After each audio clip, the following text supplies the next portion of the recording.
지난 영상에서 처진 아랫배에 대한 고민과 대책을 설명을 드렸습니다. 보기 좋지 않은 이런 볼륨이 늘어났을 때 이것이 단순한 피하 지방만이 아니고 살이 쪘을 때 이제 같이 증가한 피부 거죽이 그대로 남으면서 추가적인 볼륨을 만드는 게 문제다라고 설명을 드렸죠. 좀 이해를 돕기 위해서 영상을 잠깐 가져오겠습니다. 학문적으로 따지면 좀 복잡하지만 일반적으로 성인이 된 다음에 우리의 지방세포 개수는 좀 정해져 있다고 하죠. 그래서 이 세포의 개수는 비슷한데 살이 찔 때 이 각자의 지방세포가 커져요. 근데 이런 게 굉장히 많이 커질 수가 있어서 아무튼 살이 찔 때 이게 굉장히 많이 이제 커지다가 살을 뺐어요. 그러면 지방세포가 줄어들게 되죠. 같은 숫자 내에서 이 지방세포의 크기가 커졌다 작아졌다 하는 겁니다. 그런데 이것을 덮고 있는 피부세포는 달라요.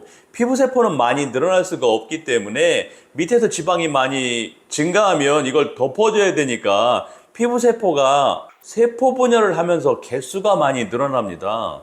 넓어지게 되는 거죠. 그런데 살이 빠질 때 이 세포가 원래 숫자로 돌아가지가 않아요. 그냥 안으로 이렇게 찌부라들면서 여분의 이제 조직이, 피부 조직이 이제 많이 남게 됩니다.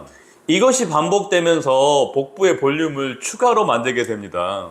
이 늘어났다 줄어드는 격차와 본인 피부의 탄력성에 따라서 어떤 분들은 그래도 매끈하게 뭐 이렇게 보이시는 분도 있고 어떤 분 같은 경우에는 찌그러짐과 처짐이 굉장히 심하게 나타날 수도 있어요. 이 문제는 팔에서도 나타나게 됩니다.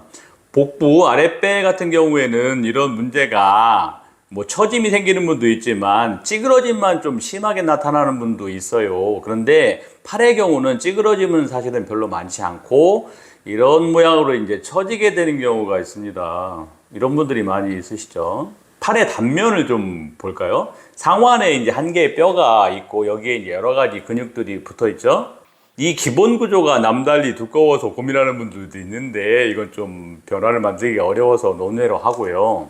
살이 찌면 피하 지방이 늘어납니다. 그럼 이렇게 되죠. 지방과 더불어서 이걸 또 덮어야 되니까 피부 거죽의 넓이와 양도 증가하게 되죠. 그러다가 이제 살이 빠지면 살 빼기 전에 이런 모습을 기대하게 되는데 실제로는 이렇지가 않습니다. 위에 설명드린 문제가 생기는 거죠. 지방은 이전처럼 완벽하게 뭐 줄어들어도 거죽은 잘 줄지는 않으니까 여분의 부분이 이렇게 아래로 처지게 됩니다. 사람마다 정도 차이가 있죠. 탄력성이 좀 좋은 분들은 이게 좀 그럴싸하게 잘 모여서 괜찮고 무난하게 보이는 분도 있고 또 그런데 많은 부분들은 또 더 이 처짐이 심한 분들도 있어요. 체중의 변화가 여러 번 있었다든지 크게 격차가 있었다든지 임신 출산을 겪었거나 뭐 나이가 좀 있으시든지 아니면 이런 문제가 없어도 타고난 그 피부 탄력성이 조금 약한 분들이 있으세요. 이런 분들은 이제 살이 쪘다가 감량한 후에 더 문제가 크게 나타나죠. 혼자서 이제 열심히 운동이나 식이 조절을 해서 감량을 했을 때 뭐 이런 거죽의 처짐의 위험성이 좀 있게 되는 거고 단순한 이제 지방 흡입만 했을 때도 이런 문제가 생길 수가 있습니다. 다만 이제 지방 흡입 중에 피부가 이제 어느 정도 소극적으로 이제 자극이 되긴 하니까 약간 피부가 처짐이 덜 하기는 하죠. 이런 피부 자극을 일부 경험이 많은 시술자는 좀 더 강력하게 할 수가 있습니다. 지방층 감소를 이렇게 다 만든 후에 장비와 테크닉을 사용해서 피부의 하층을 추가적으로 리프팅 타이트닝을 강력하게 해주는 거예요. 이 시술이 피부의 재생을 촉진해서 면적을 좀 줄이고 결국은 처짐을 좀 줄여주게 되는 겁니다. 개인 회복 성향이나 시술자의 능력의 차이가 있겠지만 뭐 예를 들면 이런 변화를 만들 수가 있는 거죠. 좋죠. 그런데 이런 테크닉은 굉장히 좀 어려운 것이라서 시술자가 경험이 좀 많아야 돼요. 물론 이런 리프팅에 한계는 있겠죠. 이미 수술 전부터 처짐이 좀 있으시거나 지방 흡입량이 많거나 탄력성이 나빠서 지방을 제거한 후에 처짐이 좀 생길 수 있는 이런 분들 같은 경우에는 기대치, 바램을 조금 조절을 하셔야 될 것 같고요. 이게 너무 심한 분들 같은 경우에는 피부를 이제 절제해내는 수술이 있죠. 일부를 절제해서 피부의 양을 줄여주는 겁니다. 이런 수술을 고려할 수도 있습니다. 그런데 이런 절제 수술은 굉장히 큰 수술이에요. 수술 자체도 크고 회복 기간도 좀 길고 흉터도 좀 크게 남을 수가 있고 비용도 굉장히 큰 수술입니다. 특히 팔의 경우는 복부보다 더 거친 흉터가 생기는 경우가 많고 또 노출도 좀 많은 부분이라서 더 문제가 되죠. 쉽게 고려할 수 있는 이런 수술은 아니라서 상담을 좀 잘 하셔야 되고요. 정리를 좀 해볼까요? 팔에 살을 뺄 때는 이런 피부에 처짐이 생길 수가 있습니다.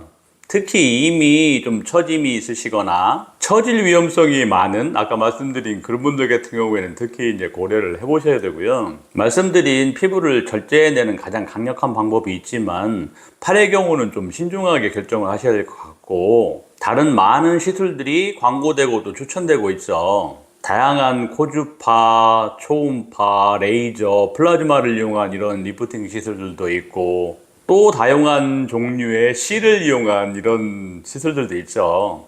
얼굴 쪽에서는 이런 시술들이 제법 적당한 효과를 나타낼 수 있습니다. 그런데 이 팔이나 이런 바디 쪽에서는 효과가 잘 나타나지가 않아요. 지방흡입이 확실하게 피하 지방의 양을 줄일 수도 있지만 경험 많은 시술자들 같은 경우에는 지방흡입 중에 추가로 하는 이런 리프팅 시술을 해서 제법 좋은 피부의 변화를 만들 수가 있습니다.